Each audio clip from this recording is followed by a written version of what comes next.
Hey everybody, we're here with a special version of Sticks and Stones Unfiltered today. We're going to turn it around and interview the man, Robby Rivers, the guy who's been putting this together for all of us, getting the stories out there, just been killing it, doing a great job.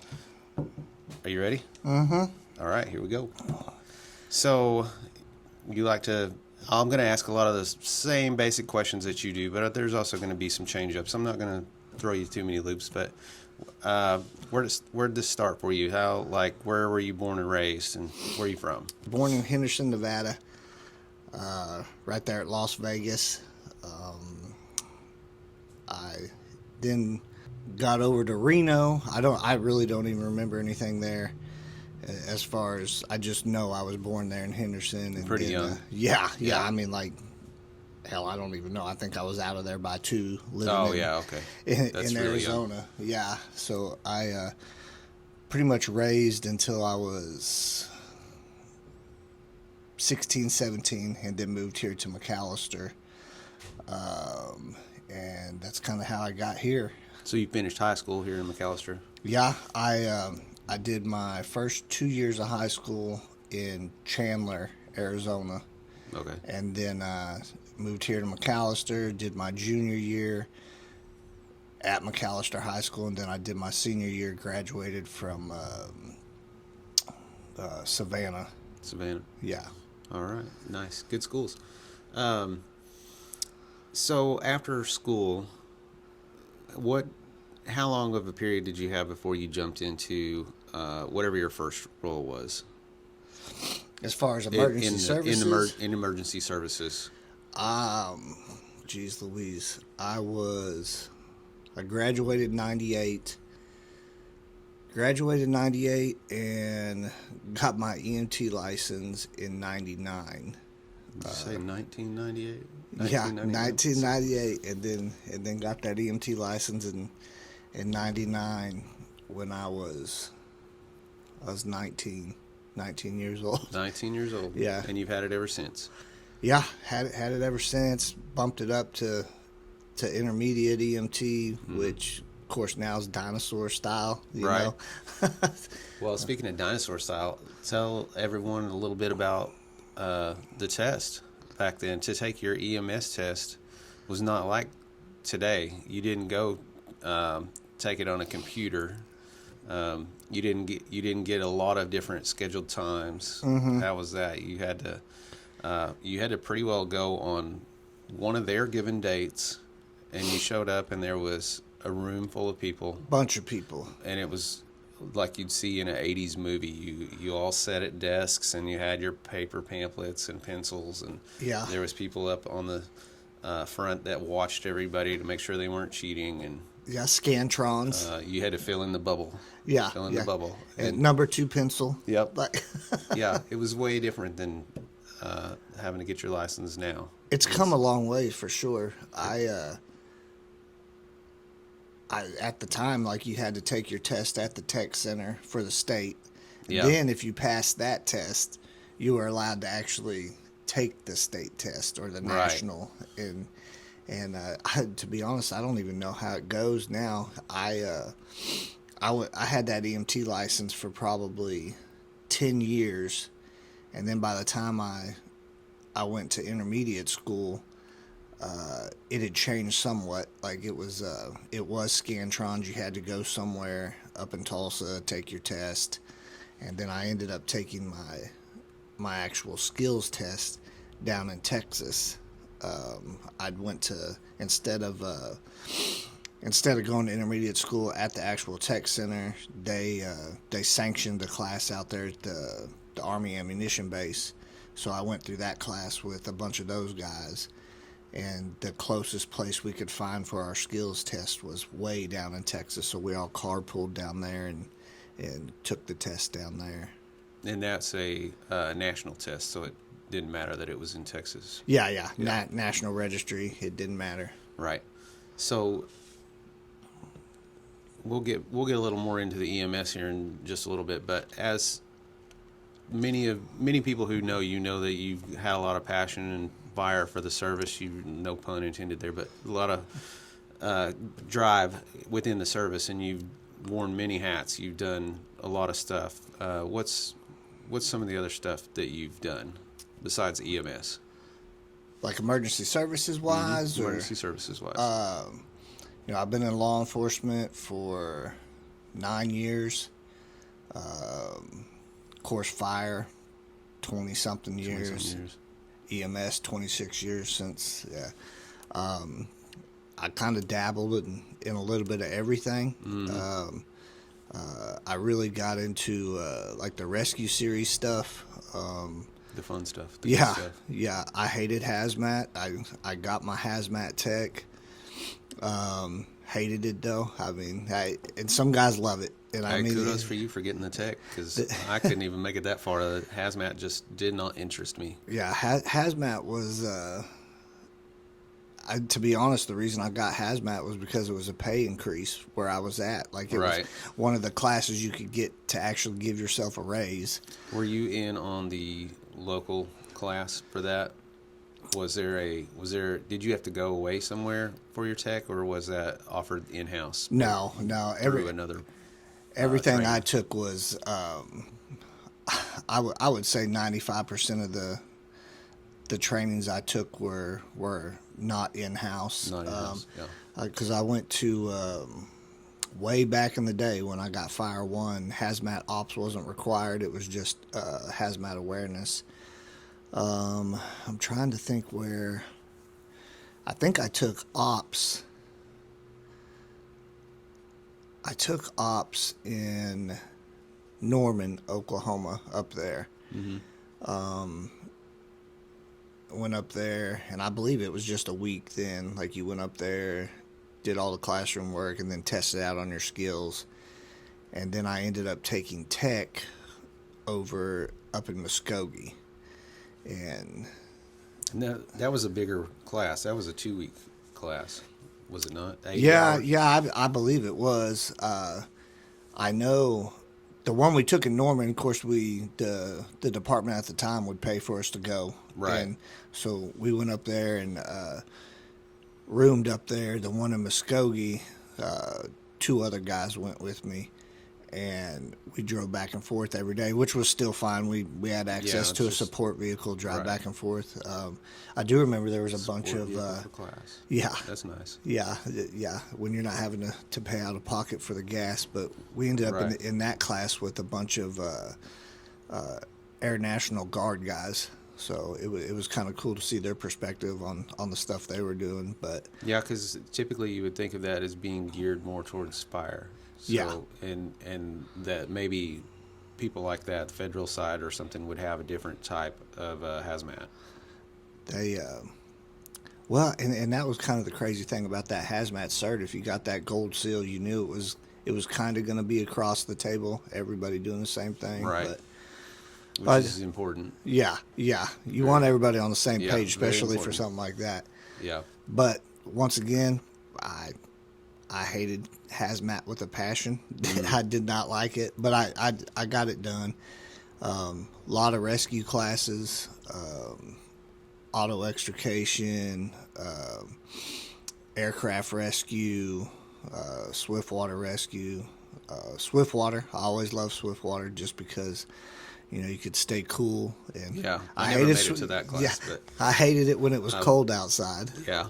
So of the classes, you took a lot of classes and was always an advocate for getting other people to take classes and up our training. It wasn't always just about making an extra dollar an incentive. It was about being better and pushing ourselves to make a better place that we work at, so we can handle different situations.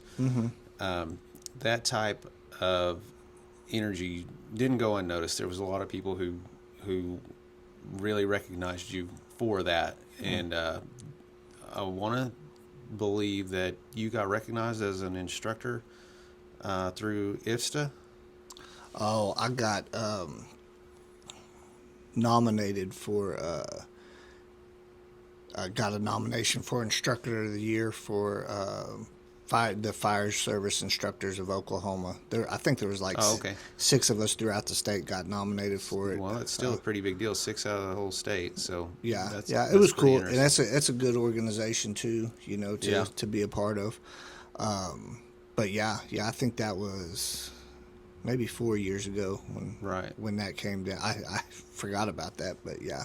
So I'm sure there's other stuff that I can't remember or have forgotten, but also since we're on the training, the opinion of training for you, the type of training and style of training, do you feel it's as effective now as it was? Do you feel there's still an importance for more training or different kind of training,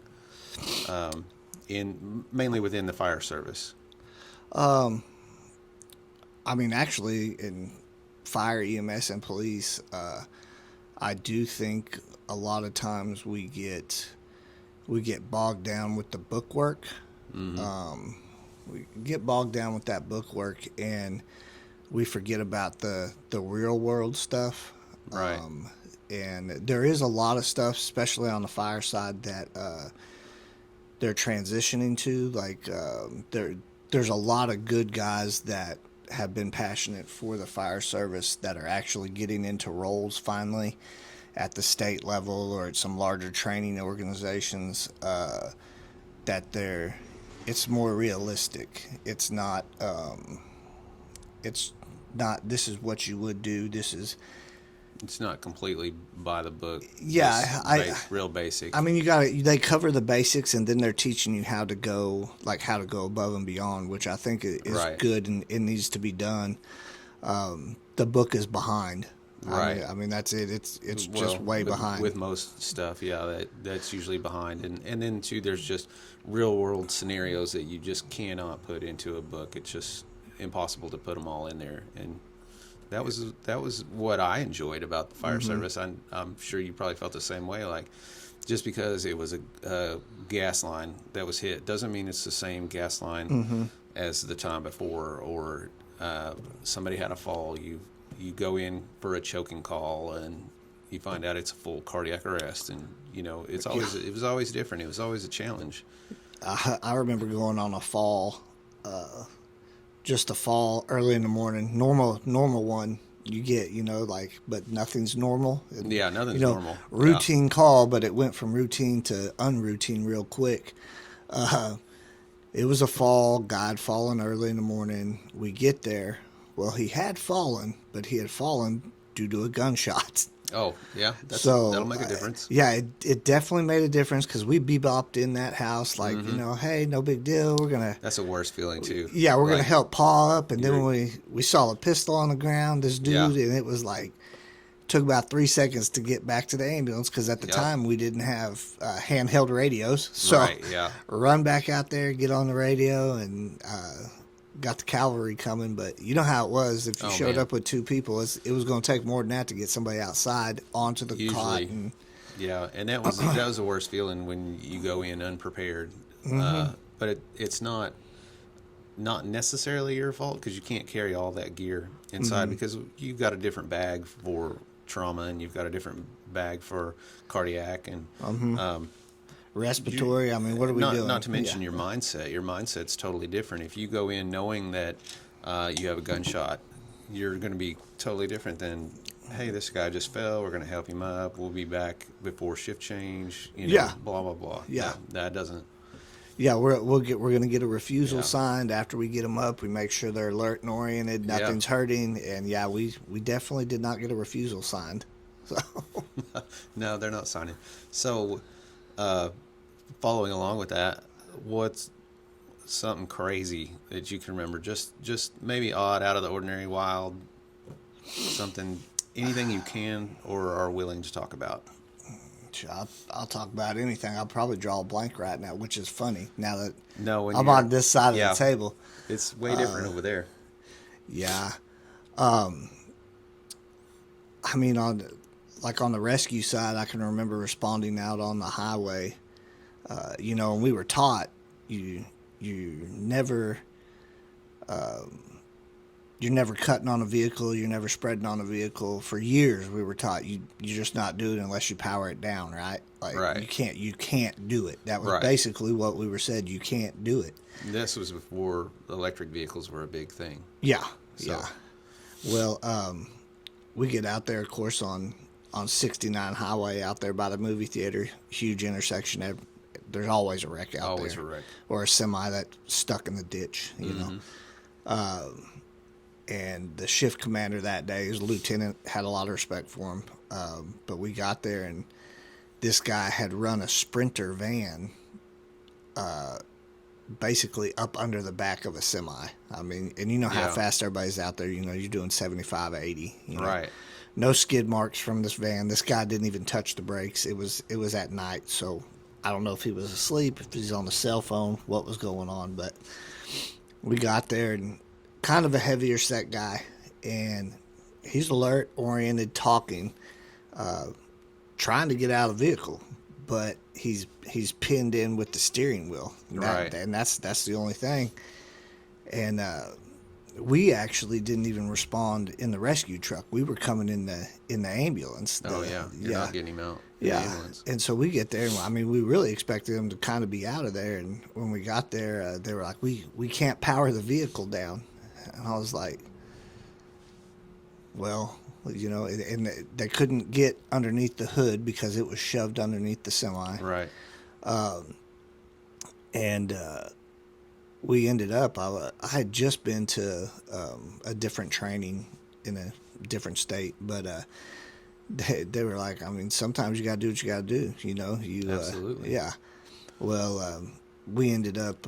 Not like it was a power line. Yeah. We ended up just spreading it just a little bit, just the steering wheel off of them. But they couldn't power it down because the battery was actually under his right foot, so they couldn't get to it. You couldn't get underneath the vehicle. But anyways, we ended up getting that guy out, and he was happy as could be. Radio was blaring. I remember that. I was like, "Hey, can you turn the radio off?" And he turned it off, and it turned right back on. Oh, wow. But yeah, you couldn't use the lever to move the seat back because he was a bigger guy. He had the seat moved all the way back already. I mean, He's probably filling up all available space before the wreck. Yeah. But I remember that. We got him out there, and on the cot and into the hospital. But man, there's a lot of calls. There's a lot of calls, yeah. Yeah. I remember I had started, I hadn't been on very long, and you and me were stationed together. You were my senior, you were in charge that day. Well, I don't believe you were in charge at that station, but you were in charge of me for sure. On the ambulance. On the ambulance. Yeah. And this highway you're referring to had several more cut acrosses than it does now. And we were responding to a call, I believe, at Walmart. And I hadn't really been with anybody who had, not that you did anything wild, but like it was a serious call. It was an actual, it warranted a code 3. And so we had come up on the intersection, and that intersection to turn into there was always busy because that Chaos. was the main way in and out of there, and there was a lot of bad wrecks right there too. Well, as soon as you safely seen a cut across, you cut across the center median and on the grass, and then went across the highway and into the parking lot. And to me, I was just like, "Oh my God, what are we doing? Why are we off road? And Right. we're gonna get hurt. We're gonna cause another wreck." And that was, you had done it before. It was done with safety in mind, and it was one of those things that was just a part of it, and I just wasn't used to that yet. And I know learning which to get side you're used to that. talking about, because on one side of the highway where you cut across, the actual median gained a little bit of elevation. Yes. On the other side of the intersection, if you went across there through the median, you were going to bury your bus up. Exactly. Yeah. So, you weren't the only one that held onto the seat a couple No, times when we went across there. I think you had done that before, probably. Yeah. But it was interesting to see that responding sometimes didn't mean just following all the traffic rules, just staying on the road. Obviously, you had to do it with caution and care, but it was interesting. Yeah, due regard. Like, Due regard, that's the word. It was definitely. I mean, it's like everything else. You had to kind of think outside the box to be Absolutely. successful, and especially like at the level of care we were doing. I mean, like we really weren't doing very many interventions because we were just at the EMT level. So a lot of the time it was actually like load and go. I Yep. mean, like Drive fast, look concerned. yeah. Here's a Band-Aid, some oxygen. Let's Yeah. go. I can remember one time responding to the call was a guy had been shot in the chest, and PD was on scene. They called it in. I think from the time we got the call to the time we got to the ER was less than 8 minutes, because we knew. I mean, what are we gonna do? A dude shot in the chest. Control bleeding. Yeah, I mean, elevate. there really wasn't even Right. in that much bleeding. It was just right in the chest. So, I had a senior guy with me, and you could kind of see in his mindset we were going to sit there and do little treatment. And I was like, "Let's load and go. I'll treat on the way." At a Like, basic yeah, level, there's no treatment. yeah. There's Not a for doctor that. at the hospital and the surgeon there waiting on us. So Yeah, or he needs flown out if possible. But, oh yeah. I'm sure he got flown for sure, but yeah, and he made it. He made it. That's good. And then we finally got the story on that one, and the guy had definitely not been nice to other family members there. But he okay. made it. Probably got an attitude adjustment with it. Yeah, hopefully Yeah. that worked out for everybody. But you talked a couple of stories now, and I've heard gunshot. I think that's something people don't realize around the town. It seems fairly quiet to them. They know about theft and stuff, but a lot of people don't think about how many times there's gunshots around the town. And one of the things that I realized from running calls that were gunshots is it's not like the movies. There's not a lot of blood. A lot of times you expect there to be a lot of blood loss, and there's really not. It just I don't know if the bullet cauterizes as it goes through, or maybe we just hit a good area, but typically there's not a lot of blood. Yeah, I think a lot of times like internal bleeding. You know what I mean? And I think that's what gets a lot of people too, is they think they have a lot of time to dick around on scene. But yeah, it's kind of difficult when you don't actually see what's going yeah, on. yeah. Two of the bloodiest scenes that I was on. One of them was pre-tourniquet use. That's how long I've been in it. Yeah. Because when I first Tourniquets were started, bad. don't use a tourniquet, your arm's Yeah. going to fall off, and the other one was post when we finally got some tourniquets. But the first one, God got pissed off at his girlfriend, of course. That's always when it's a good injury, because domestics. Somebody's mad. We show up, and this dude's he's sitting down in his driveway holding his arm, and he's got like wash rags or towels all over, and he definitely was second guessing punching through the window. He had lacerated that bicep. I mean, just Yeah, and that's never a good idea. but there was blood all the way from the house to where we got him in the driveway, and when we got there, they're always teaching you, you don't want to, if they've got the bleeding controlled, you don't want to remove the dressing because clotting and stuff. Well, Yeah.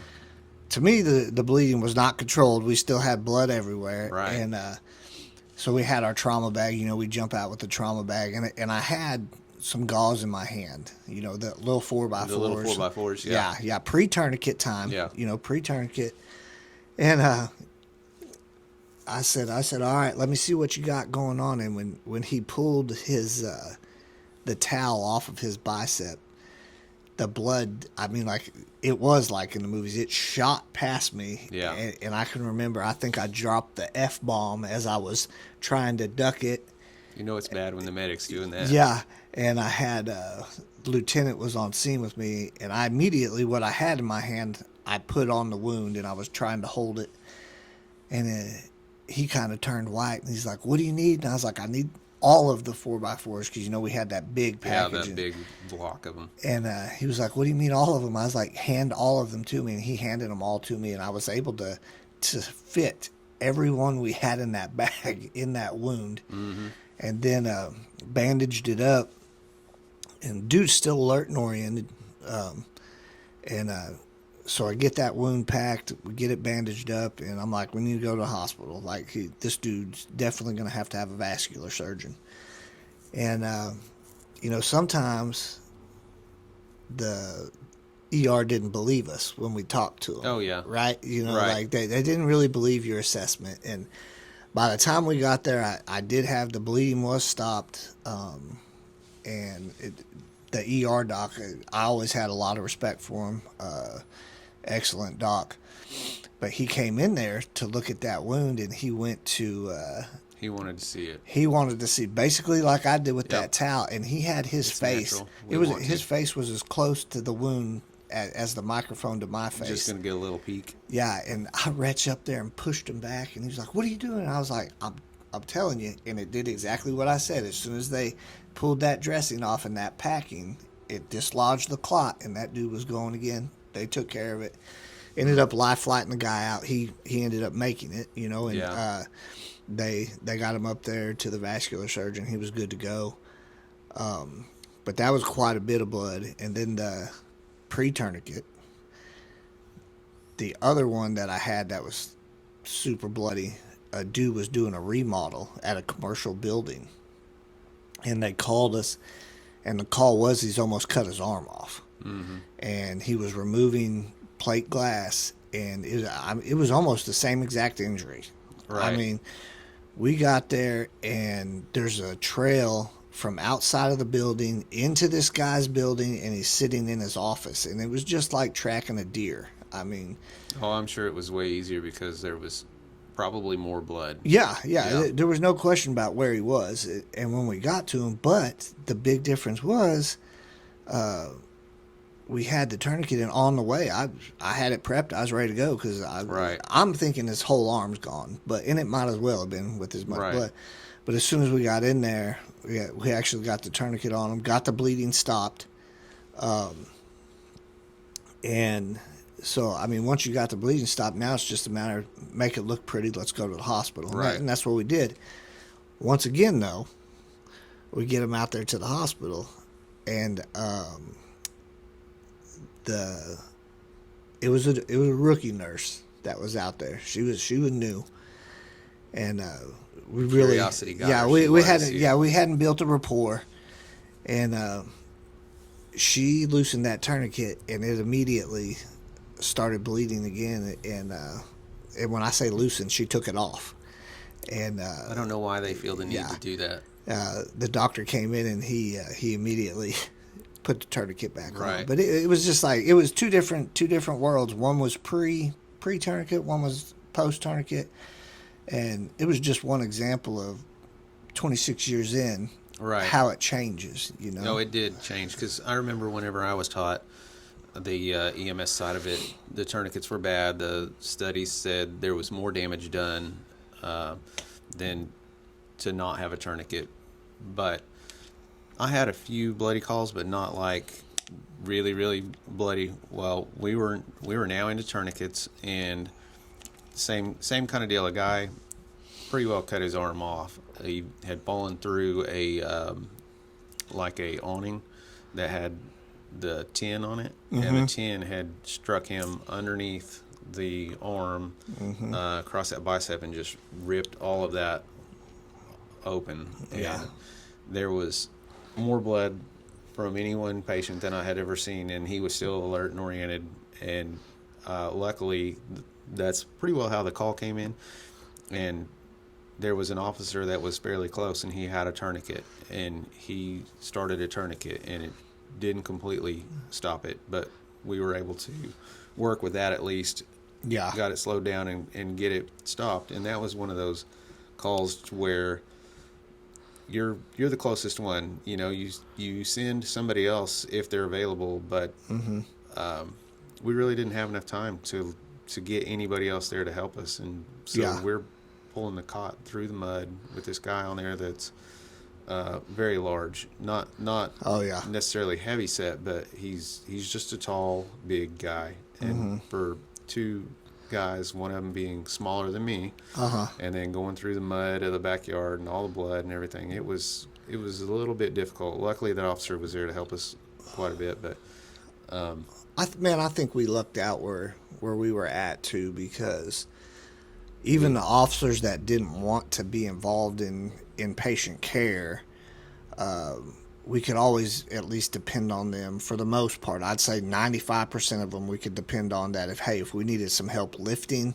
or if you might have to be like, hey, help me, but they would, Right. And a bunch of them they were, as long as the scene was safe, they were right up in the mix willing to help, just like you're saying with the tourniquets. And I know they're all fans of Narcan. Right. I ain't never seen so many people get hit with Narcan. Oh, man. Got a headache? Narcan. Narcan, yeah. But there was several officers that I would definitely brag on that I showed up to challenging sites or shootings or whatever, and they may have already started CPR or infant calls that and they're already going and doing all that they can. And it's not to put too much of a stigma on cops, but sometimes you were just like, Are you a cop? Are you a medic? Or whatever you like. Yeah. They did a really good job though, and we were always thankful because, you need help. Two people sometimes is just not enough for some calls. So. And I mean, it does seem like there's a trend now where there's a lot more. EMS used to be the avenue to go into fire. And now it does seem like EMS is also an avenue that a lot of guys are using to get into law enforcement too, Well, and also as you've had people who have, this is just my opinion, as you've had people who have left the fire service for whatever reason. Oh, yeah. Some of them have transitioned over into police and different jobs like that. And so as those guys have transitioned, those other departments, whether it's troop or your local sheriff, anywhere, has used that to their advantage. They're like, hey, now we got somebody who's a qualified medic. Maybe now we could get some funding for some medical stuff and actually have that as part of our arsenal here. Yeah. And it's a good to have, because not just for your own guys, but for the citizens. Officer safety and the public themselves. It's good. There's you see a lot of places will, like if they have TAC teams, they'll send or SWAT teams or SRT teams or whatever the agency calls it. They pretty much now, like all the teams, like if you're a legit team, you're going to have a medic or some kind of medical support on the team. Right. And for a long time,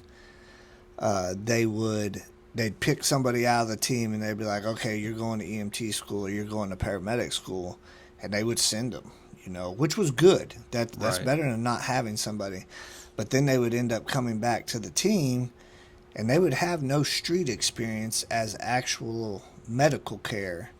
That's a big deal. Yeah, but then they're suddenly supposed to be able to, when the shit hits the fan with the team, be able to perform at a high a high skill level. Right. And it's like, but they may never have used those skills on the street. So I think when guys started transitioning from EMS and fire that had street experience into the law enforcement and they were making it onto the teams, I think they were making better medical personnel than the people that just got sent to get a certification and showed up. I could agree and believe that for sure, because I know that part of me becoming a better medic was to be around better medics. And so I remember being so nervous on just the simplest of calls, and because I really had no street experience and was unsure of the process, but being with good medics, guys definitely like you and several more, helped shape that to where it wasn't such a big thing for me, and it was like, okay, this is easy, we can handle this. And there was very few things that we ever actually seen. Some of the worst stuff you can imagine where it was still manageable, and we still had a good head on us. And if you didn't have any of that kind of experience, just went to school and just dropped right straight into it, and you weren't around any other medics who were more advanced, I could see where that would be like throwing you to the wolves, basically. I remember Captain Giles.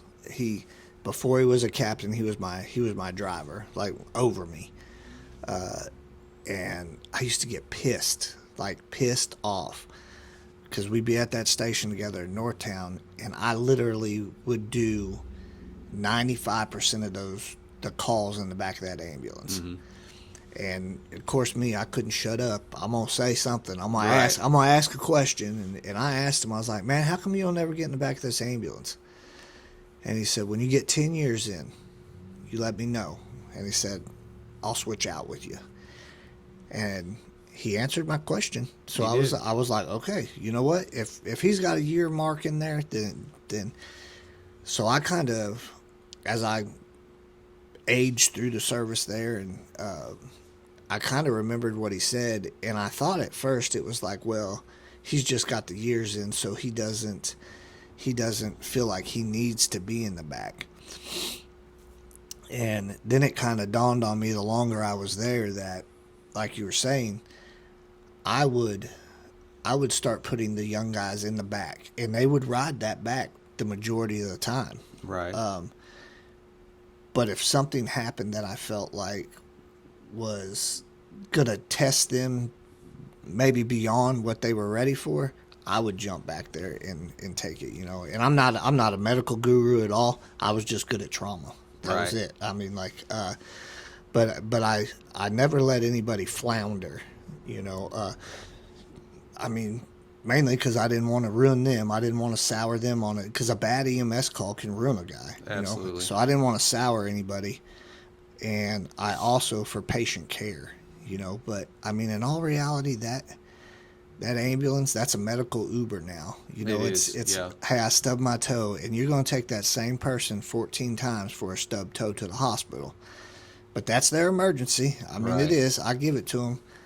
But that 15th time they call, they may have lopped their foot off. Right. So that's where we were talking about earlier about the not routine call. That's a routine, not routine call. Yeah. But a lot of that too, riding in the back there, especially for the younger guys. There was a lot of guys. I typically traded out, but I didn't as much with some of the newer guys, just because I know that they need that experience. They needed the report writing, and it was to help strengthen that aspect of their job. And like I say, you kind of step back and evaluate them, because they're not always going to have a good medic with them. Sometimes, even though they're the sophomore, they're going to be the senior. Because there are some times where you're more of a leader than the other person, or maybe you've had a little more experience with a certain call. Yeah.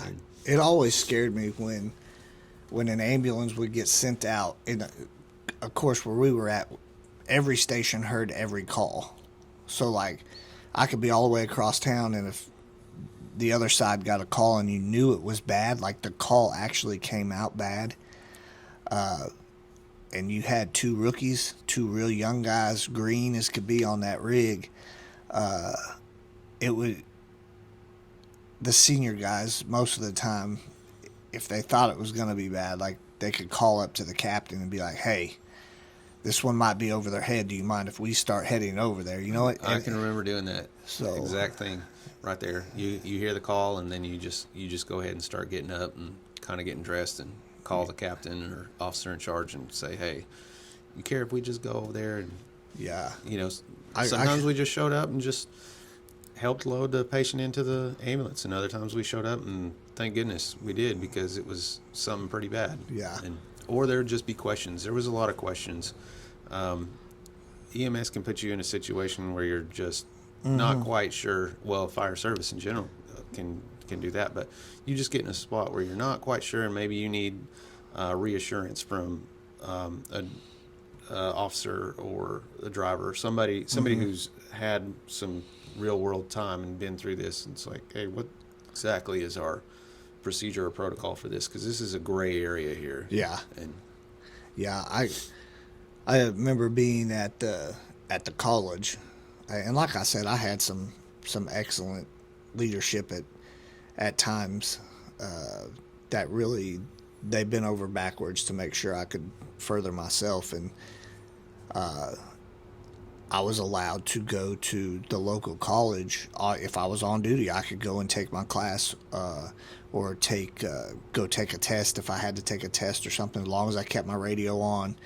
And my professor was cool with me having my radio on. Radio, yeah. I can remember sitting there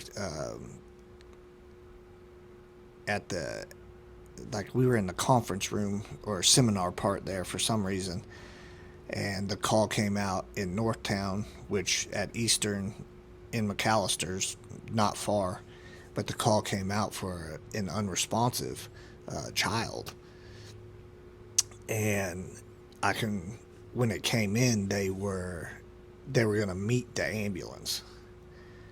And so I just got up and I told the professor, I was like, hey, I got to go. And they were like, okay, like, we'll talk about it later. And I was in my POV. That was one thing. I couldn't take the actual... Couldn't take support truck. But my POV, I ended up went to the same location that the ambulance was waiting for that car to pull up. And when I got there at the same time that the parents got there with the child. And we jumped in, and the guy that was in the back of that ambulance he had more time on than me. He knew what he was doing, but you know how it is. You got a child, like, you want all hands on deck. Absolutely. So the guy driving us in, he didn't have much time at all, but he knew where the hospital was. Right. So me and the other guy, we got in there and we worked the kid all the way. But it was one of those deals, like, no matter how shitty the job was, or how bad the day was, like, everybody would pull together. Two guys that didn't even like each other can pull together. Oh, absolutely. For the patient and the best outcome. But anyways, yeah, that's one of the crazy ones I do remember, is like sitting there about to take that test and getting the call. Yeah. You just wanted out of the test. Yeah. I ended up going back and they let me retake the test. Oh, that's good. Yeah. That's good. So that worked out.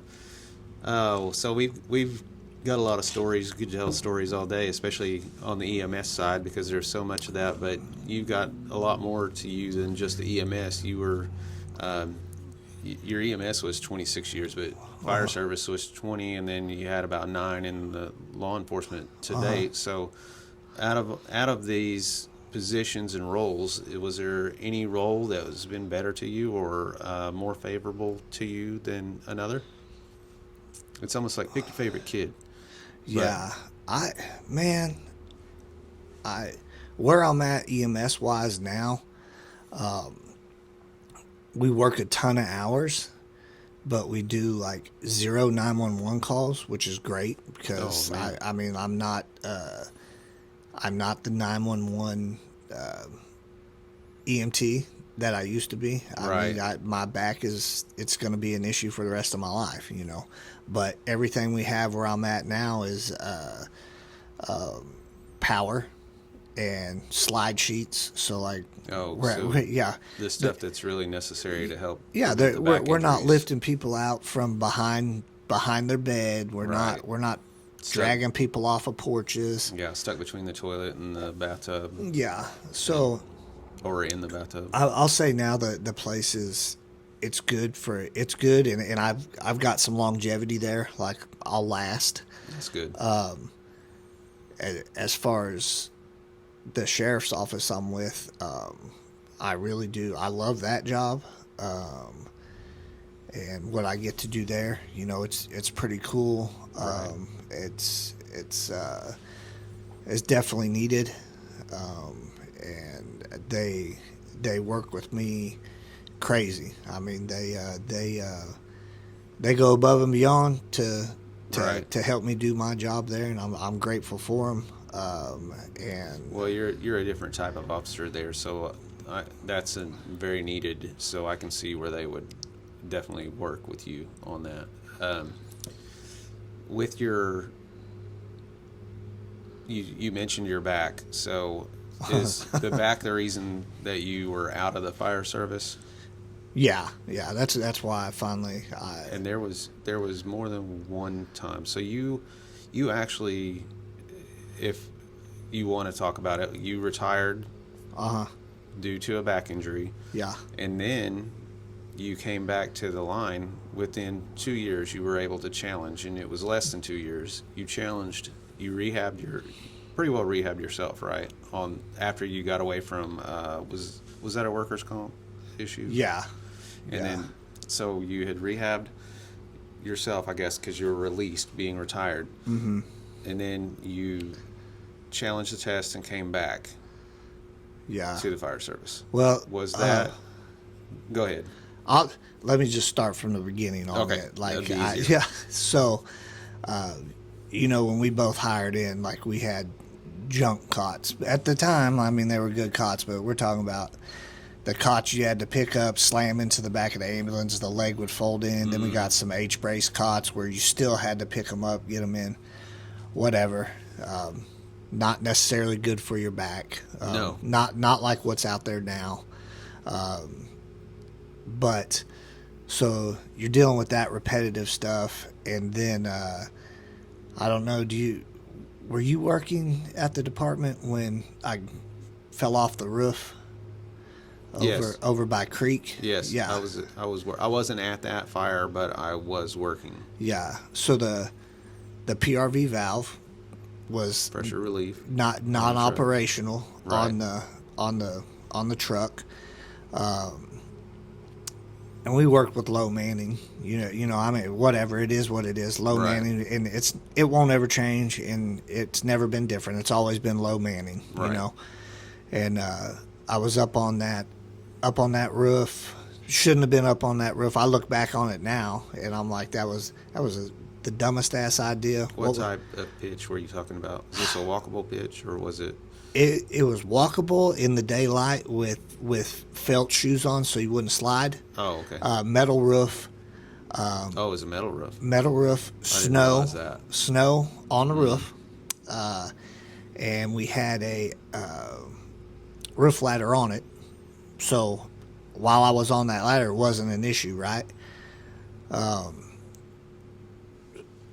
Putting water in an eave, I'm not saying it was right. Matter of fact, I know at this point it was wrong, looking Right. back in my career. So never should have been up there. There was snow on there. I'm the only person up there. And PRV valve not working. The long story short, Someone shut down a line. yeah, And there you go. I took one step back off of the roof ladder, and that was all she wrote. I was coming down. It was the longest fall I've ever had in my life. Slow motion? Yeah, I can remember sliding off of the roof and trying to catch the roof ladder with my feet, like, doing the running man. Couldn't catch it. I did manage to catch the extension ladder with my feet as I was coming off of the roof, just enough to where I could knock it down, and I landed head first on the driveway. There was a lieutenant there, and he said, "I tried to catch you," and I love that lieutenant to this day. He's like, "I tried to catch you, but I couldn't." Well, hell, I was 250 plus pounds with all that With stuff all the on. gear on, so you had air pack. Yeah, and so I head first into the concrete, and then the extension ladder landed on top of me. But I will say, if anybody out there's listening, wear your PPE. Make sure that your helmet strap is on, because that's what saved me from probably being messed up for the rest of my life. I mean, just that extra shock absorption Right. from when I hit. Well, that's why we're trained that way. And Put your helmet on. Make sure it's tight. Chin Yeah. strap. But how many times did you put your helmet on? You just threw that sumbitch on, and your chin strap would be hanging. I was guilty of it. I didn't do that. I was guilty of the it. opposite. Yeah. I had gloves on. There would be times when we were doing cleanup, just rolling hose, and I'd still have Yeah. maybe not an air pack, but I would still have everything on. And as I got into it further, I was like, why am I? We're out here. I'm safe. I can take my helmet off and Right. I can take my coat off. Well, so I fall off the roof head first onto the driveway, and talking about police officers, it ended up, because it was still an active house fire, they ended up sending, man, I think it was a paramedic from another service showed up and rode in the back, but I know a police officer drove us in the ambulance. I don't remember a whole lot. I just do remember it was a police officer that drove us in to get me to the hospital. So first, that was the first real good back injury I had. Right. And then I was off just a little bit for that. And then fast forward to the nursing home call that comes in. There's nothing wrong with nursing home calls at all. I mean, those people deserve respect, compassion. It's basically like going to a house. Yeah, You're just going yeah. to a house with a lot of It's- elderly. It's just rough though, like when you're doing that, when it's sometimes the same patient repeatedly, that you're like, why are we not admitting this patient? Right. Why is this a repeat thing all the time? Well, so fast forward to there, and we've got one of the H-frame cots, and I've already got a weaker back than I should. And we go to lift this dude. There ain't no button to push it up, to pull it up, nothing like that. And I remember going to lift it, and there was no lift. Like, that was all she wrote. And I remember putting my knee down on the floor at the nursing home, and it dawned on me my knee was wet. Oh no. And I was like, what is going on? And so I looked down there, and there was urine all over the floor in this thing. And not that they were dirty or nothing. It was just, it was what it was. It was not my urine. And the guy on the other end of the cot was like, you ready to lift? And I was like, dude, that's it. So they ended up calling another truck over there, and they got them loaded up, and they got me out to the brush truck, and were able to take me to the hospital. And then L5, S1, it was just done for, you know. And was this after you had? This was before you retired the first time. This is why I ended up retiring. Is the second one. Yeah. After you had come back. This is after I'd fallen off the roof. I hadn't gone out. You hadn't gone out yet? No, I was just nursing my back along. Okay. You know, like doing rehab that I could do and stuff. And so then I ended up with that nursing home run, and it would have been a lot cooler if I'd have went out falling off the roof. It'd have been a better absolutely. story, There's you know. Besides, I'm kneeled down and pissed at a nursing home, and but psychologically, it's not a cool way to go out, really. it mentally that jacked On with me, injury. because I was like, this is the end of my story in the fire service. Right. Like, Yes. so I ended up retiring. I was in a dark place. I mean, real dark. It's a big shock shit. whenever you realize what you're going and pursuing, and Yeah. not just that, but that's coming to an end. But your quality of life is also in your mind diminished, and you're going to deal with this for the rest of time. Well, I mean, shit. I think I was 37 or 38 years old when that happened. And I can remember sitting on my front porch, and I had a big walking stick. I mean, damn, I'm 38 and I'm using a walking stick. Mm-hmm. What the hell?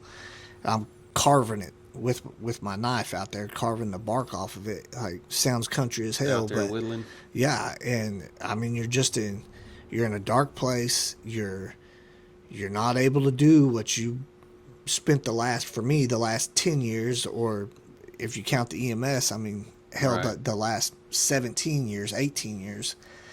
And anyways,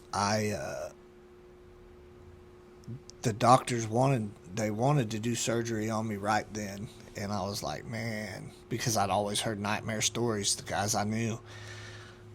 Anyways, long story short, I ended up doing some other rehab. Choctaw Nation, I'm gonna tell you right now, Choctaw Nation, they probably saved my life as far as medical care there. They get a lot of bad rap, and I mean, yes, sometimes you got to wait a shitload, a long time to get something done. But I will say they did some different rehab stuff that nobody else was offering me. I retired. I was out, and I had a 24-month window that if I was able to get rehabbed, I could go back to work. And so, like I said, Choctaw Nation, they got me on a different rehab program. I wasn't doing the repetitive stuff every day. Wasn't running any ambulance. And I think about maybe 14 months in, I was like, okay, I feel like I'm rehabbed enough to give this a go. Feel better. Yeah. And I did. I mean, I felt normal. About like you did before the injury. And anyway, so long drawn out process to get reinstated. I was able to get reinstated, which was great. It was a high point. I mean, there was absolutely. You're back in the game. Yeah, back in the game. Coach. I'm back with my brothers. The guys on the. It's a great feeling. Yeah, hell yeah. It was when the ruling came down that I could go back to work, and because I had to go to Jim Thorpe Rehab Center and take some tests, and if there was a hoop to jump through, I jumped through it. Right. But the state did afford me the opportunity to go back, and I'll be forever grateful for it. Right. Because I'll be honest, man. Like, I was in a dark spot, and they gave me the opportunity to get out of that spot. That's good. And I took it. And then fast forward, I think you go back to that repetitive. I really think that's probably where it would be the worst, is back to the repetitive, because a lot of nothing against the new guys. I was one, and I was a lot smaller at that point too. Yeah. You start in, you're young, you're small, you're paired with this older guy that seems to be not completely in shape either, but at the same time, you guys are going on a call where you're lifting, let's just say a 250-pound person. That's pretty average. Yeah. For a lot of the lifts. So you're splitting that plus the weight of the cot with two of you, and one of you's got to take the heavier side, because the little guy really patients aren't getting lighter. The little guy really can't do that end of it.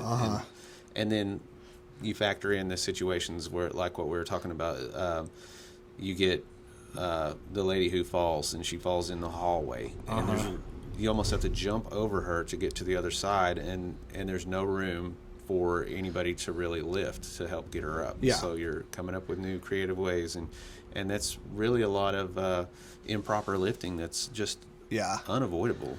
I will say I drug a lot more people when I got back. I tried to be as careful as I could, but like you're saying, like absolutely in a full code, man. I mean, they're kind of paying me there to act. You gotta move. But you can't wait for help all the time. Right. And there was a lot of times, like, it was lift or drag. What could I do? Like, and if they were on a bed sheet, or I could get a bed sheet under them, I'll drag you out of the house, and then I'll lift you. Yeah. When we got those tarps that had the handles, the mega movers, those were the best thing, because there was a lot of people that we literally, instead of trying to lift them onto a cot and then take them out onto a porch and then go down 4 or 5 steps, we could put them on that, move them out, have the cot out there about level to where we just went straight over onto the cot, and that saved a lot. Yeah, it was definitely when you could prepare for your lifts and lift with proper form, it was not an issue. It was when you were going to be unprepared. Unprepared or The emergency. middle of the night, emergency you're type waking up moves. at 2 o'clock in the morning. You are cold. not warmed up Yeah, your body's whatsoever. cold.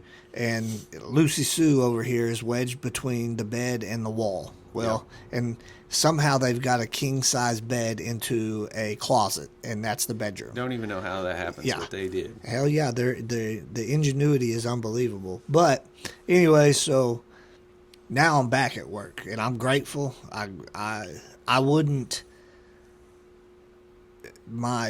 I made it almost 3 years before I re-injured it again, and that was like we talked about the other day.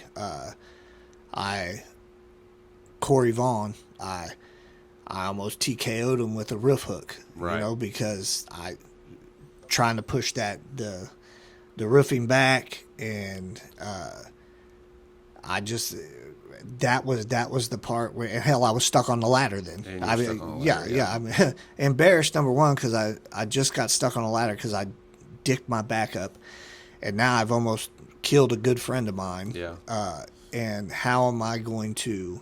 And everybody was around Yeah. right there because we had the shift plus the callback. We actually Yeah. Well, yeah, it They was were it doing was a callback callback at that, that time. morning, and but so how am I going to go look at Corey's wife Oh yeah. and explain to her that, well, See, I've hurt my back again, and Right. this time I killed your husband. No, that was it. Like yeah. so that was it. If it was a first time incident, Yeah. it wouldn't make it much better in your head. But at the same time, this is an incident you are aware that there's an issue Yeah. with your back, and maybe we need to do something. Yeah, and I knew that's the crazy part about it, man, because like you knew there's certain tasks that I can perform that's not an issue. I can go to the gym. Now, don't get me wrong, like if I get on a row machine, I'm screwed. Right. Like I thought for a split second I could do the row machine. Well, you start I can do it slow, but there's Yeah. no you start feeling better whenever you're not Yeah. doing that. And that's same when you hurt type yourself repetitive again. Motion, and so that's where you start thinking, oh Yeah. yeah, I can. that- Yeah, you're learning from you. I believe was a good enough for me to realize that I could definitely go back. I feel confident, comfortable that I could do it, but at the same time, I also know it's going to be one repetitive lift away from putting me right back where I was. Yeah. And I- I don't want to try that again. Well, I mean, like, I just can't load heavy anymore. Right. You know what I mean? Even if I'm using proper form, like, it's not. My heavy now compared to my heavy 10 years ago is Right. completely different. You also got to figure in the aging factor. Yeah, we're right. aging. We shouldn't be lifting that much anyway. Well, and I will not. Even at the job I'm at now, like I don't lift. I tell them like I don't lift. Do you remember when we used to back in the day? You tried to take it easy on the patient from the cot to the bed, so you would lift them up. You're standing flat-footed, lift them up, and then extend your arms fully as you are laying them down on the other bed. yeah. No, that's not my life anymore. What I will do is I'll make that sheet as tight as I can. I'll elevate where I'm coming from, and wherever I'm going will be lower. Mm-hmm. We pull the sheet. That's how we were doing it towards the end there. Yeah. And it was better, but sometimes you still felt like you needed to lean over the bed that you were going to and grab closer to the patient. Yeah. Where you really didn't have to. You could pull that sheet out and Yeah. keep it closer to you. It was a stand pride up more. issue back in the day. You know, I was like, I don't want nobody to know. Yeah. But no, not anymore. I'm like, hey, we ain't doing this because Yeah. I'll go now and I'll have. My doctor said, our goal for you now is to have more good days than bad days. And I do have more good days than bad days now. But I will say when it's a bad day, it's not a bad day. It's a bad week, 2 it's a weeks. couple of days at least, Yeah. at a Oh shit! minimum. I wish it was a couple days, but that's a minimum. It transforms into the bad days now are much worse than they used to Right. be, but It's like a step back. Yeah. That you gotta really focus on to get yourself back up to where you were. Right, and it's like I am appreciative, like I said, of the Choctaw Nation because if it wasn't for their health care that they've provided me, the opportunity to get on the table with them, the opportunity to rehab with them, I would be down a completely different road that workers' comp tried to send me down.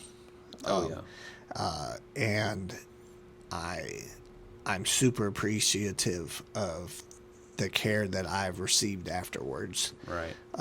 After I went through the workers' comp shit and all that stuff, I was just like, you know what, like, I can remember them saying, workers' comp's here for you. They're here for the employee. Bullshit. I did not experience that. That was not the experience I had where I was at. That workers' comp was there for me. Workers' comp was there for the city I worked for, and they made my life a living hell. Right. Not to mention the safety guy at the time.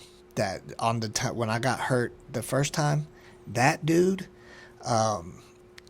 I don't wish any evil on him. I don't wish any bad for him. I just wish him an even playing field. Oh yeah. So maybe it could go the other direction. Yeah. Somebody follow him with a camera. Everywhere he goes. When a dude has got a camera watching you, and then he shows up to testify against you in for you to get your life back, to be able to go back to work and get your life back.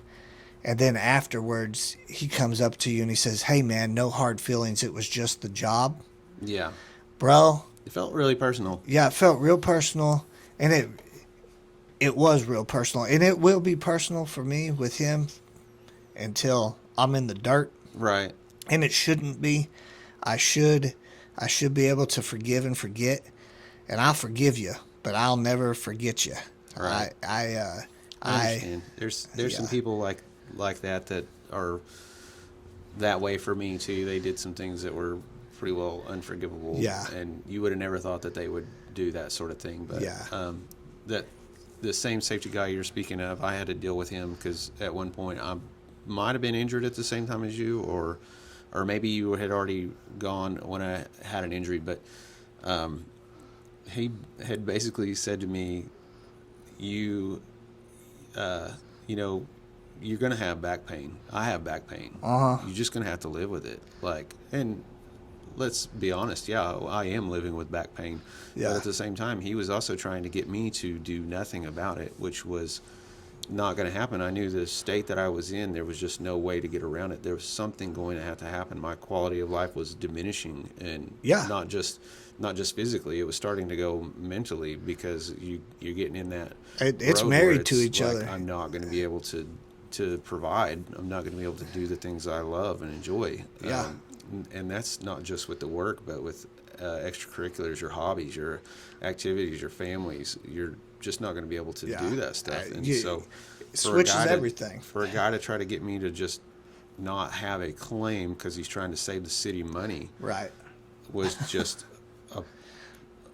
outrageous to me. I was like, this is not about saving anybody any money at this point. This is about trying to make me whole again for something that I feel like should have never been in the first place. Yeah.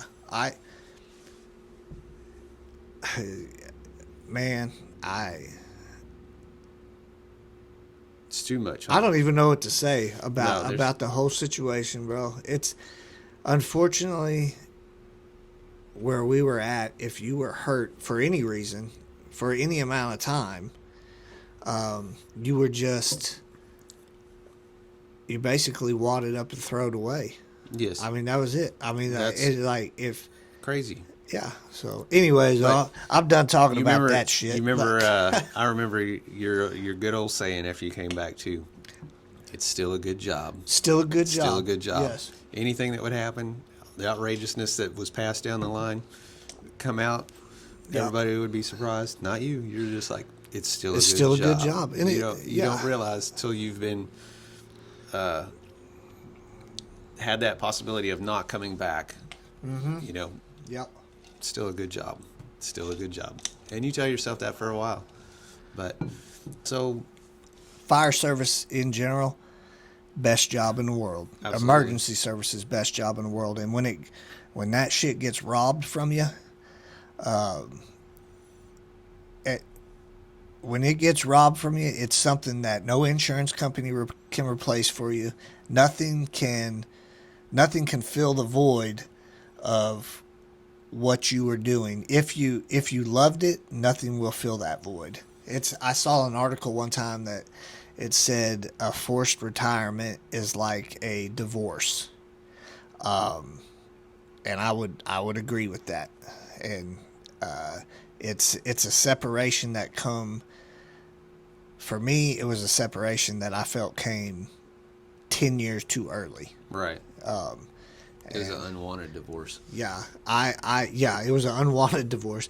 It was when I would run into, after I got back, I would run into the guys on the state pension board, and the guys I ran into, I would shake their hand, and I would basically, I would shake their hand, and I'd say, hey man, thank you for giving me a second shot. Thank you for giving me my life back, basically. Right. And I meant that full-heartedly. Now, I only got 3 extra years, and I wish I would have got 13 extra years. But I don't regret the fact that I was able to go back and get the extra time in, because it did allow me to get some kind of closure. Right. And so I am grateful for those guys that allowed me to go back. And if everything would have been maybe done proper, hell, I maybe wouldn't have got hurt that second time. But it is what it is. There's no way to actually predict that. You can't predict it. It's yeah. And it might not have happened there, but it might have happened over here. Yeah. So yeah. So it is what it is, and I am grateful for the time I got there. I do miss some of the brothers that were there. Mm.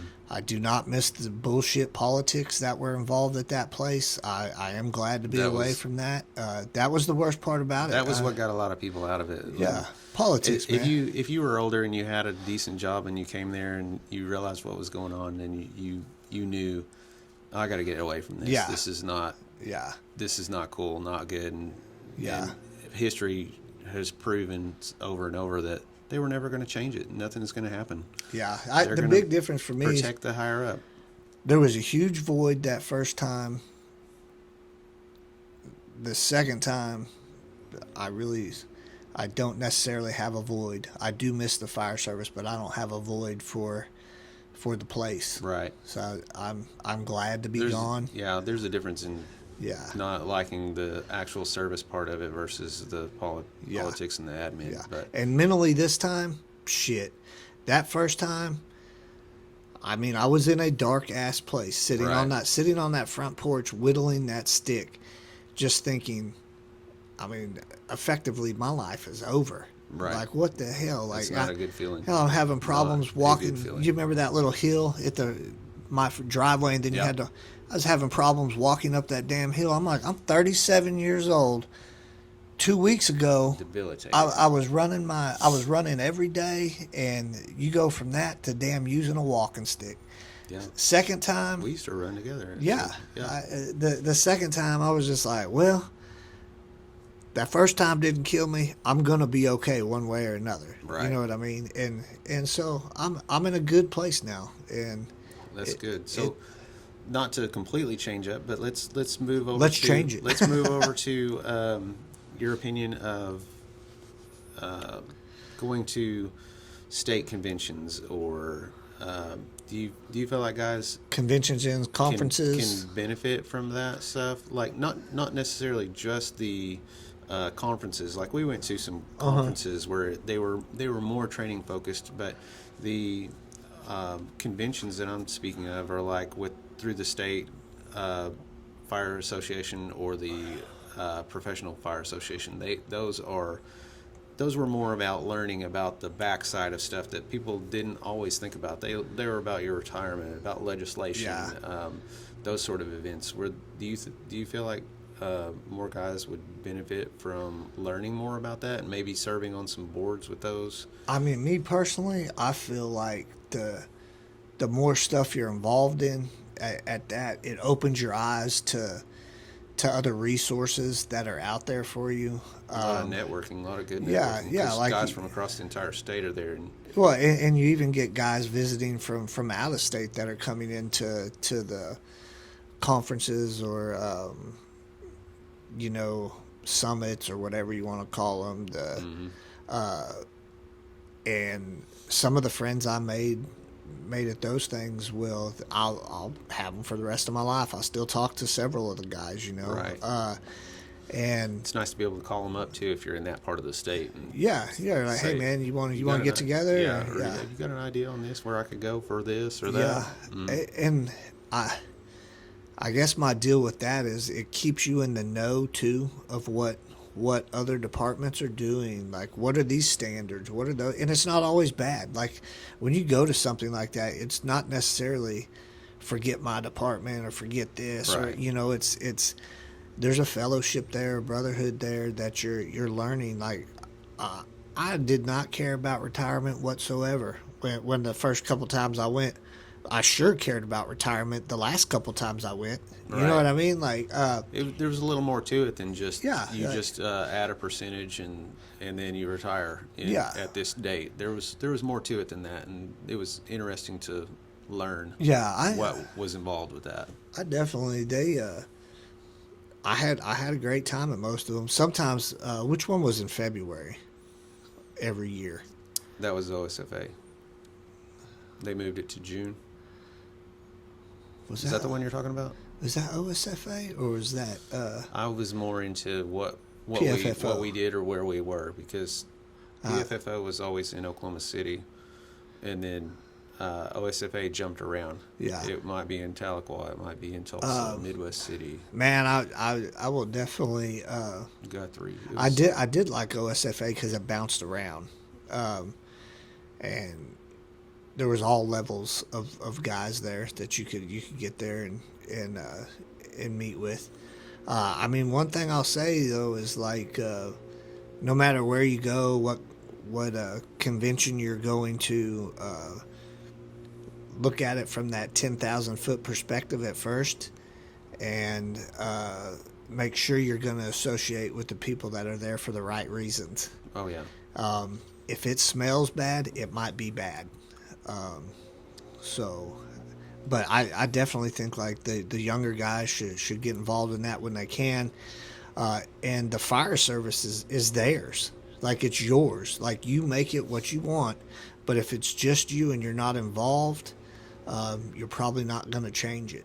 Don't stay stuck in your little bubble just right here. Yeah. This is not the only place in the state. Yeah. Every department is regulated by these governing factors, and you should probably learn about them. Yeah. And you'll go and you'll see some stuff that you're like, damn, that's kind of shady. Like, why is this entity in charge of so much? Like, there's some stuff where, I mean, like, sometimes the state gets millions of dollars or hundreds of thousands of dollars, and some agencies are in charge of spending that money, and then they get to spend the money from other state agencies. So it's kind of crazy. Like, it's an eye-opening, good, bad, go. So you know what you're doing. So And ask questions. so you can learn, because if you don't know anything, it's not any good for you. Correct. So, but I enjoyed it. I learned a lot. I froze my rear end off at the PFFO one, because I know that one was in February until they moved it, right? I'm pretty sure that was the one that was in February. Yeah, but I enjoyed it. I'd do it again. And they moved it. I'm still in. I could do it if I wanted Absolutely. to. You know, it was a really good time. Yeah, maybe I'd next like to year. go see some of those guys again. Yeah. So, what are you doing now? Work wise, I'm working for my tribe, doing that. I work with some good people there, and then also working at the local sheriff's office.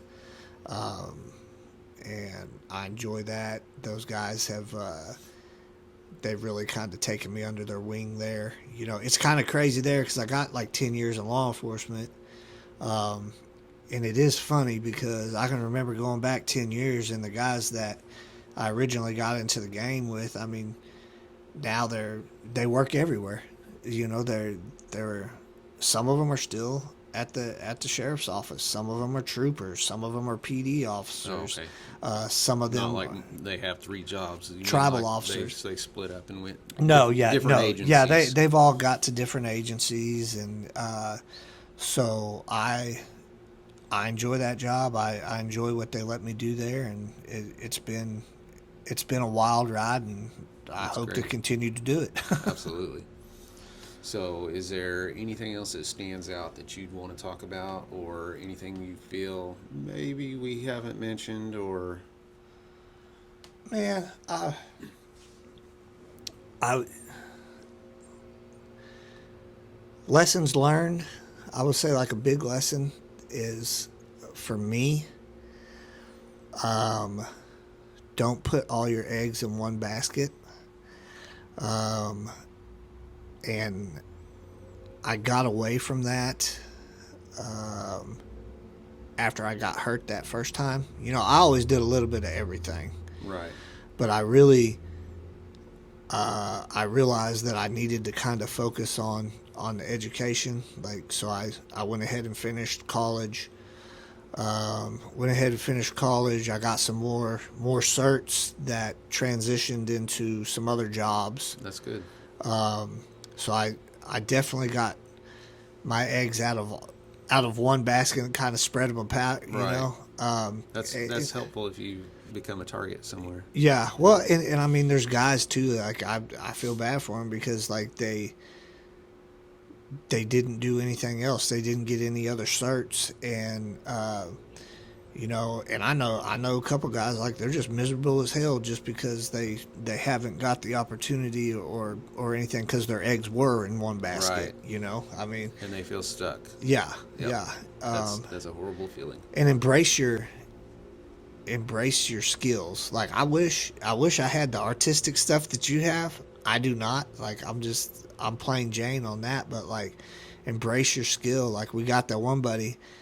He might be the best damn mechanic I know, but he don't want a mechanic. I'm like, bro, like you can fix it. Hell, you could build your own car from scratch. Like, yeah, it's a lot easier when you're doing it for yourself though versus doing it for the public. Because if the public comes to you and they have no idea what they want and they start explaining and you start going with them and you work it out, then that's a lot of work. It's a lot more work than just doing it yourself.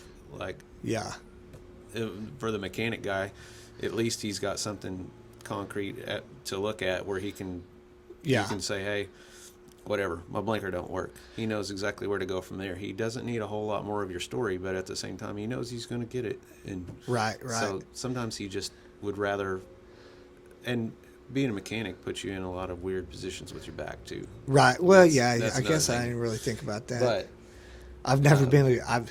I mean, I do good to change oil, change spark plugs. I mean, hell, my lawnmower right now is sitting at the shop because threw the belt on it, and I was like, you know what? Could I change the belt? Yeah, I could change the belt, but I also need to change the belt. I need to change the oil. I need to change all the blades. My solenoid needed replaced. I was like, you know what? I'm gonna take it. And sometimes it's better to do that, and they're going to look at it and see if there's anything else wrong that maybe you would have missed. Yeah, so there's probably only going to be one cuss word that comes out, and that's when I get the bill. Versus every time I bang my knuckles. Oh, man. That's working on something right there. Yeah. That's so shop talk. Yeah. So we'll go into the last question here that you usually ask people. What would 19-year-old Robby say, or what would Robby now say to 19-year-old Robby? What words of wisdom, and not necessarily about the job, it could be about life or anything. What would you say to your young self? What 19-year-old Robby, what you do now will affect you for the rest of your life. And I'm pretty sure I was told that. You know, You don't maybe listen. in other words, At yeah. that age, you don't listen. Yeah, at 19, you're not listening. But I mean, if anything, if I could get somebody out there at 19 to listen to what I was saying, it was what you do now will affect you for the rest of your life. Right. And I mean, that's everything from take care of your body. It's It's a not big a, one. yeah, it's not a trash can. You Yeah, got to take it's a care of big your one. body. And I'm not saying you got to be out there doing CrossFit every day or something like that, but do a little something. Do a little something. Make sure you. Keep moving. I'm terrified right now of my legs. I've started doing more air squats and stuff like that just because I can remember picking up the old guys that you know were very free-willed and everything, but like when their legs go, they're done. Because Right. when you can't get up off the floor, That's what I was just about to say. A lot of people don't realize that the biggest problem is just not being able to get up off the floor. As Yeah. we age, we end up with muscle atrophy, and we get weaker. So Yeah. the So- being able to get up and down off the floor. I know plenty of older people who are active and they go for walks and everything like that. But when do they actually get down on the floor and get back up? Right. I feel like I'm It's pretty missed. big on that one too, because having a back problem, Yeah. you start thinking about, hey, my back goes out. Am I going to be able to do this? yeah. So, Well, and I feel like I focused for a while strictly on my back.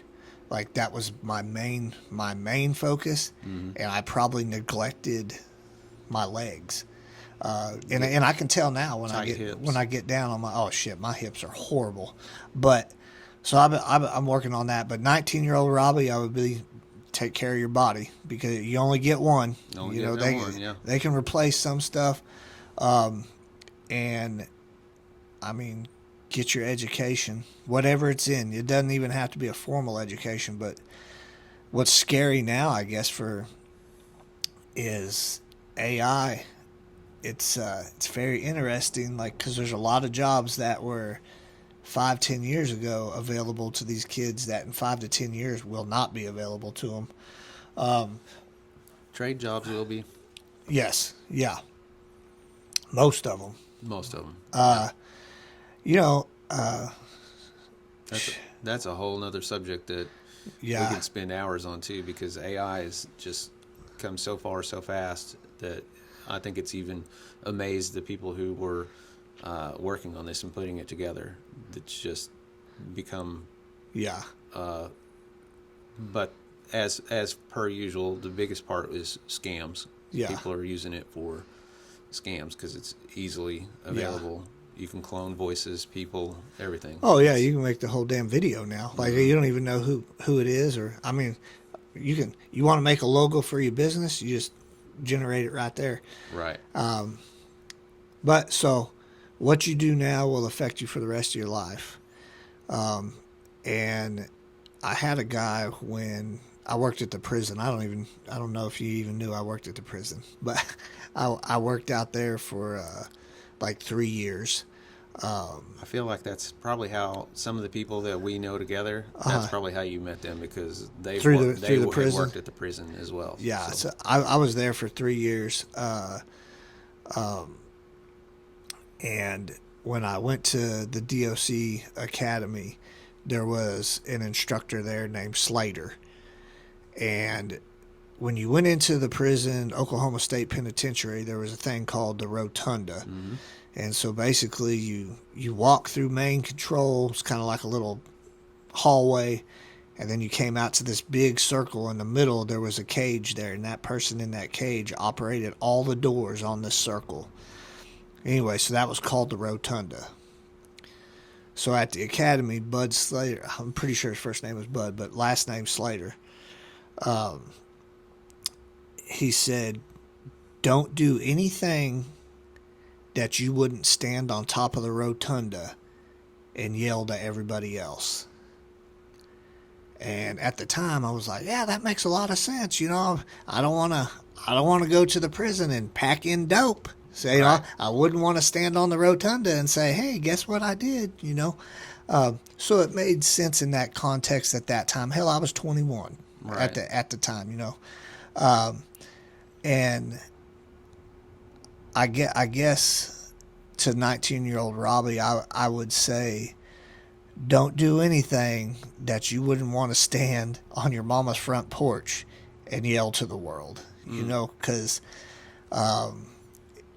you don't want to bring embarrassment on yourself or your family. Right. You know, and it doesn't have to be your mama's front porch, but anywhere in public. Like, if there's a lot of people that they do shady shit because they don't think anybody's ever going to find out, and eventually people do find out. Right. And you know, so save yourself embarrassment, save your name, because that's all you got. It is, yeah. I mean, and that's about it, man. Don't just be right. Treat people good. Yeah. And a lot of times, like, you ever heard that saying, like, I would treat the janitor the same way I treat the CEO? Absolutely. I agree with that 100%. You Yeah. know, because that company's not going to function without that janitor. You might be at a Coldplay concert, and guess who's up there on the big screen screwing up? It's the CEO up there, right? Yeah. Nobody cares if the janitor screws up, though. But. And also, and this is one I struggle with, is don't be afraid to forgive. There's a lot of people. That's a big one. Yeah, there's a lot of people out there that I have forgiven for stuff, and I've been forgiven for stuff. Yeah. And then there's some people, like we talked about earlier, like, I think I've forgiven them, Yeah. but I can't forget. Right. You know, so take it easy on people when you get the opportunity. Everybody does mess up. Try to be humble. And I think that was something that I had kind of learned with the fire service was you just really never know exactly what somebody's going through. So try to think about it from a different perspective, and not let yourself get caught up in thinking a certain way about someone when you don't know what's going on with that someone. It could be something totally different, that if you were in that same spot, you would probably be that same way. You'd probably act like that. And forgiveness. It's like what you say. You never know what someone's going through. Like I might be having a hell of a day. You know, I woke up, put my shorts on, found $10 I washed in my pocket. You know, or you know, I mean, it might be a hell of a day for me. And then I go to the gas station, and you know, get into it with somebody at the gas station. But little do I know, his mom or dad just passed away. Right. You know, it's like, oh. Be humble, forgive. We don't have to be quick on attacking each other, you know. So Yep. Yep. Well, that's a good one. I guess we're gonna wrap it up right there, unless you've got anything else you can think of. Man, no, hell, I ain't got nothing else. I appreciate we'll have another you. one. Yeah, we'll have another one. I'm glad you did this. This was something that I think you were a little reluctant to do at first, because it's a lot different sitting on that side. I could tell when asking the questions, you were like, oh man, yeah, I didn't think he was gonna ask that, you know. So it's tough to prepare. It is, and I'm glad you brought it up, though. You know, like, hey, I'll come on and do it, but you got to let me interview you. Well, I think that there's a lot of people that you have interviewed and are still yet to interview that feel the same way, because everybody knows Robby and everybody wants to know about Robby, and you getting everybody's story out there was such a great thing that everybody appreciated, and this will be a legacy that will go on, you know, even when we're not here. So why would we not include you? Why would you not be in here? Yeah. And I still think that, as with about everybody, you know, you think of stuff that, oh man, I was going to do this or say that, and we could probably interview everybody twice and still, they would still feel like, man, maybe we should have done a third one.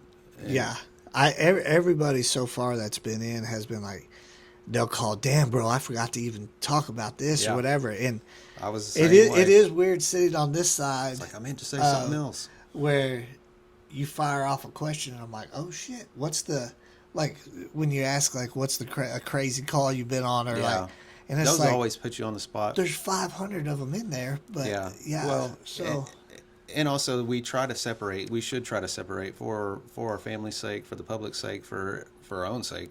Yeah. We should try to separate that stuff as well as we can. And I do a really good job of separating stuff. But the only thing that really triggers me and gets me going is driving around town. And I'll be like, oh yeah, we did this here. There was that there. This was there. Oh man, do you remember that guy? And like all that stuff. And it's just a flood of emotions that comes back when you're doing that and driving around. But if you ask me what's the worst thing I've ever seen, which I hate that question, but the worst thing I've ever seen, I can't hardly think of it. And I know there's been some really bad stuff, but really work on separating that. Yeah, and I definitely. It's only fair for everybody around, because we would just be unbearable if we couldn't separate it. Yeah, and well, I think the thing I want to do with this is I do want to give everybody the opportunity to tell their story, because someday I'm not going to be here. Right. And that's where this legacy will go on. Yeah, it's like, so what's my grandkid gonna know about me? Right. Maybe it may not know. I may kill over when I go outside. Yeah, it's not promised. You know, and it's not like whatever amount of time we've spent here today can tell the whole story, but it can at least give a glimpse of it. Because nobody has photo albums like they used to. You know what I mean? Everything. I've said that so many times. Everything's digital, bro. And when you lose your phone or your cloud, you just don't got it. If we go on a trip, you have your pictures, I have my pictures. They may not be the same pictures, but if we don't somehow share those pictures, then nobody sees them. But even so, if I send you my pictures, only you have my pictures and I have your pictures, vice versa. I remember going to people's houses and they had photo albums, and you could actually sit on their couch and look through their photo albums or whatever. Yeah. And that was I taking can a picture remember, and having to wait for it to be developed. Yeah. And not knowing if it turned out. And so I'll say this for everybody that's got pictures out there in photo albums. Put them low in your house. If there's a fire, that heat's going to go up and it's going to ruin them. Make sure they're in watertight, like Rubbermaid or something low. Keep them in a closet with the door shut. And that's kind of about the best thing you do, minus a fire. Fire safe. Heat and water. Yeah. Would mostly get photos. Yeah, but yeah, man, I just want everybody to be able to get their story out there and say what they want to say. And everybody that's been on has been like, man, I need to come back on and say this or that, or or I should have said this or that. And man, I just hope we keep going. I got some really cool people going to come. So yeah, I think everyone's excited. I know I've listened to all of them and watched the videos on a few of them, and they've been really good. And I've always been excited to hear the stories, just because everybody's got a different story. Yeah. And if you want to hear a lot of the stories, the good stuff, just get 4 or 5 of us together. Yeah. And that'll turn into a big hee-haw laugh fest there. That's a good time. Last night we had there's 4 of us here. That kind of by coincidence that all 4 of us were here at the same time. Yeah, it is coincidence. Hell, we pulled in extra chairs and we were sitting here talking. And if I could do that over again, hell, I would have just pulled the chairs up to the table and just started recording. You know, man, I could have edited out some of the stuff or kept it in, and maybe we'll do that in the future. But that'd have been a good time. Yeah. All right. Well, that's the end of this podcast, and I'm very happy to be the special guest, the speaker, I guess. Robby's the actual special guest, and he's been a great friend, and he's really doing a great service out here for everybody, and he will continue. So thank you, and can't wait for the next episode. See ya.